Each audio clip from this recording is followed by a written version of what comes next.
সাপের জন্য কোনো প্রবলেম নেই সেটা তাদের ধারণা, কিন্তু আমাদের ধারণা যে যে জায়গাটা কামড়েছে ওখানটা করেই প্রবলেমটা এসছে, তারপর অপারেশন করিয়ে নেব। Hello guys, welcome back to my channel. আশা করি তোমরা ভালো আছো আর আমরাও কিন্তু খুব ভালো আছি। তোমাদের সাথে আরও একটা নতুন ভিডিও নিয়ে চলে এসেছি। আজকে তোমাদের দাদা ভাই আর আমি দুজনেই রয়েছি। আর আজকে ও শোনাবে তোমাদেরকে যে ব্যাঙ্গালোরে যাওয়ার পর মানে কোথায় কোথায় ডাক্তার দেখিয়েছে আর কি বলেছে রিপোর্টে, সেটা সবটাই তোমাদেরকে আজকে ও জানাবে। ব্যাঙ্গালোরে ডাক্তার দেখানোর আগে সর্বদার কথা বলে দিই যে আমার ফ্যামিলির লোক আমাকে বারবার শুধু বলবে এখানে ডাক্তার দেখা, ওখানে দেখা, সেখানে দেখা, দেখিয়েও এসেছি। আজকে তারাও নিশ্চিন্ত, কারণ তারাও খুব চিন্তাতে ছিল। আমার মা খুব কান্নাকাটি করছিল, আমার স্ত্রীও খুব কান্নাকাটি করছিল, আমার বাবাও চিন্তিত ছিল।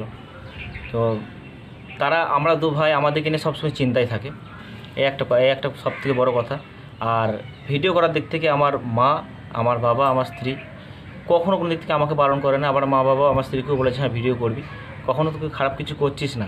অতএব আমাদেরকে কোনো জিনিসে বারণ করে না। আর তারা যেমন আমাদেরকে নিয়ে হ্যাপি, আমরাও তেমন তাদেরকে নিয়ে খুব হ্যাপি। তো এবার বলি ডাক্তার দেখানোর কথাগুলো। আমি এর আগেও ডাক্তার দেখিয়েছি অনেক জায়গায়, যেটা হচ্ছে ভুবনেশ্বর, মানে উড়িষ্যা, আমাদের ওয়েস্ট বেঙ্গল, মানে আমি যেখানে আছি, মানে আমার যেখানে জন্ম বাংলা, সেখানেও ডাক্তার দেখিয়েছি। কিন্তু এরকম যে বাংলায় সমাধান হয়েছে এরকম কিছু না। উড়িষ্যায় কিন্তু রোগটা ধরা পড়েছিল, সেই কারণে বাড়ির লোক কিন্তু প্রেশার দিল যে আবার ব্যাঙ্গালোর যাওয়ার জন্য। তো ওখানেও যাই, ওখানেও ডাক্তার দেখিয়ে এসেছি। তো ওখানে আপাতত আমি 3 জায়গায় ডাক্তার দেখিয়েছি আর একটা প্রাইভেট ডাক্তার দেখিয়েছি, মানে 3টে হসপিটাল, একটা প্রাইভেট হসপিটাল। তো সেখানেও একই সব কিছু রিপোর্ট এসছে। তো সাপে কামড়ানোর জন্য যেটা মেন প্রবলেম ছিল, যে সাপের জন্য কোনো প্রবলেম নেই সেটা তাদের ধারণা, কিন্তু আমাদের ধারণা যে যে জায়গাটা কামড়েছে ওখানটা করেই প্রবলেমটা এসছে। তো ওখানে যে রিপোর্ট ধরা পড়লো, যেটা আমাদের এখানে সিটি স্ক্যান, এমআরআই, ইউএসজি সব কিছু করতে হয়েছিল, তাও রিপোর্ট ধরা পড়ে না। কিন্তু ওখানে গেছি, ওখানে একটা এক্সরে করে আমার রোগ ধরা পড়েছিল। সেটা হচ্ছে যেখানে দুটো দাঁত ঢুকেছিল সাপে, সেই জায়গাটায় দুটো ছোটো ছোটো টিউমার হয়েছে। তো তারা ফিজিওথেরাপি করাতে বলেছে ওখানে সব কটা ডাক্তার, মানে 3টে হসপিটাল গেছি। 3টে হসপিটালে নিউরো থেকে প্লাস্টিক সার্জারি সবাইকে দেখানো হয়েছে। তো তারা সবাই মিলেই আমাকে বলেছে যে তোমাকে ফিজিওথেরাপি করাতে হবে, না কমলে অপারেশন করতে হবে। সেটা শুধুমাত্র একটা হসপিটাল নয়, 3টে হসপিটাল। তারপর হসপিটাল থেকে আমি প্রাইভেটে ডাক্তার দেখাই, মানে প্রাইভেট হসপিটালে।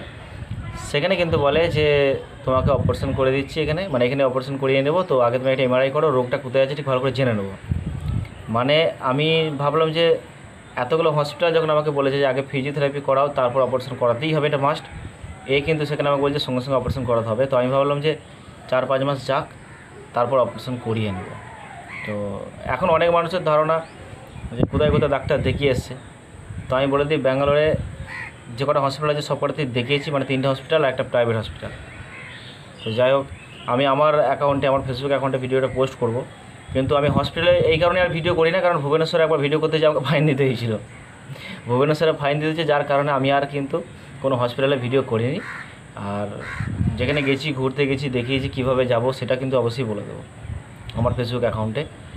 কিন্তু এখন মানুষের যেটা ধারণা যে আমি কোথাও দেখিয়ে আসিনি, সেটা কিন্তু ভুল। কারণ আমি গ্রাম বাংলায় থাকি, তো মানুষের অনেক ধারণা যে টাকা ইনকাম করছে, ডাক্তার দেখাচ্ছে না, ঘুরে বেড়াচ্ছে। আমি সত্যি কথা বলে দিই, আমি 2 বছর, মানে 2.5 বছর ধরে একই রকমভাবে চিকিৎসায় আছি। ব্লাড রিপোর্ট আমার কন্টিনিউ হতে থাকে, আমার চিকিৎসা কোনো জায়গায় বন্ধ নেই, হতেই থাকে। এরপর মানুষের কপাল কোথায় কী হবে। যাই হোক, রোগটা ধরা পড়েছে, ছোটো ছোটো দুটো টিউমারের মতো আছে, তো সেটা অপারেশন করিয়ে নেব। তো আমাদের এখনও পুরো মানে এটা যে সমস্যার সমাধান হয়েছে সেটা কিন্তু এখনও হয়নি। আর সবটাই তোমাদের দাদাভাইয়ের মুখে শুনতে পেলে।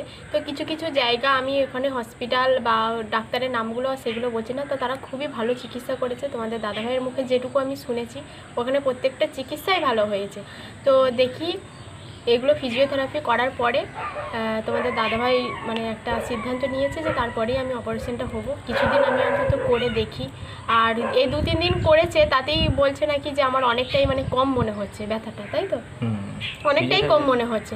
তো দেখা যাক, এটা সবটাই এরপরে ওপরওয়ালার হাতে। তোমরাও একটু প্রে করো যাতে সবটা যেন সমাধান হয়ে যায়। আর ওখানে যাদের সঙ্গে গেছিলাম তাদের নাম না করলেই নয়, তো নাম নিচ্ছি না, কারণ আমি সবার নাম তো জানি না। কিন্তু তারা আমার ভিডিও দেখছে, এর ভিডিও দেখে। তো সেসব মানুষদেরকে অনেক ধন্যবাদ, কারণ ওখানে যে আমার অনেক হেল্প করেছে, ডাক্তার দেখাতে সুবিধা করেছে। তাদের কাছে আমি থেকেছি, তাদের কাছে খাওয়া দাওয়া করেছি, একটা ফ্যামিলির মতো হয়ে গেছে। তা এমনই হয়েছিল যে আসার সময় তাদেরকে দেখে মনটা খারাপ হয়ে গেছিলো। তো আর তাদের ব্যাপারে আমি আমার অ্যাকাউন্টে সব কিছু কথা বলবো। তো সেসব মানুষগুলোর নাম না করলেই নয়, তারা অনেক উপকার করেছে। অচেনা মানুষ ছিল, কিন্তু ওখানে যাওয়ার পরে এতটাই মানে আপন করে নিয়েছে তোমাদের দাদাভাইকে, অচেনা বলে মানে মনেই হয়নি গো। সবটা মানে এত সুন্দর, মানে মনে হবে বাড়ির ছেলের মতো করে তাকে আগলে রেখেছিল।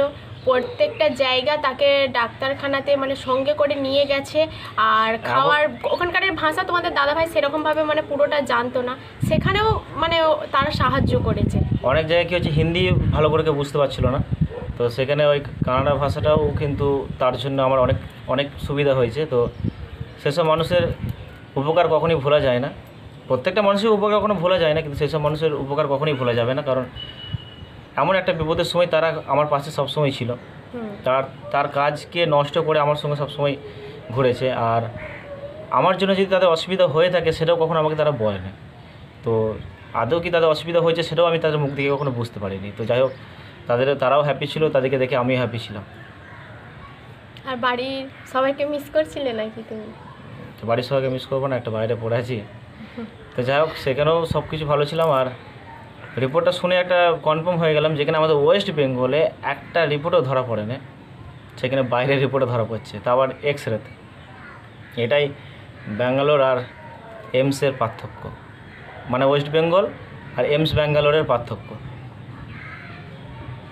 এমসের সবকটা যে মানে কটা কথা বলেছে সেগুলো সবটাই ভালো, সবটাই মানে পুরো ব্যাঙ্গালোরের সাথে হুবহু মিলে যাচ্ছে। কিন্তু এমসে একটু বেশি পরীক্ষাগুলো আমাদের করতে হয়েছিল। আর ব্যাঙ্গালোরে কি একটা এক্সরের মাধ্যমে মানে সমস্তটা ধরে নিচ্ছে। এক্সরের আগেও যে ডাক্তারগুলো মানে ওকে সাজেস্ট করেছিল সেগুলোও কিন্তু একই কথা বলেছিল। এক্সরে করার আগে পর্যন্ত যে কথা বলেছে, এক্সরে করার পরেও সে একই কথা বলেছে, বা অন্য কোনো রিপোর্ট করতে হয়নি। তো তবে যখন হয়তো আমরা অপারেশন করাবো তখন হয়তো আবার নতুন করে এমআরআই বা সিটি স্ক্যান তারা যদি বলে আমাদেরকে, তা আমরা অবশ্যই করিয়ে নেবো, কেননা সবটা করিয়ে নেওয়াটাই আমাদের মনে হয় যে ভালো হবে। তো তাড়াতাড়ি আমাদের ট্রেনের তোমাদের দাদাভাইয়ের টিকিটও কনফার্ম হয়ে গিয়েছিলো, তো যে কারণে ও আরও তাড়াতাড়ি বাড়ি চলে আসলো। তো দেখি সবটাই তো তোমরা জানতে পারবে, তোমাদেরকে জানাবো। তো চলো আগে ফিজিওথেরাপি করাই, আর কমেন্ট করো যে কেউ কোথাও যদি যেয়ে থাকো ব্যাঙ্গালোরে কোথাও ডাক্তার দেখাবে, তো কমেন্টের মধ্যে আমি সব কিছু বলে দেবো।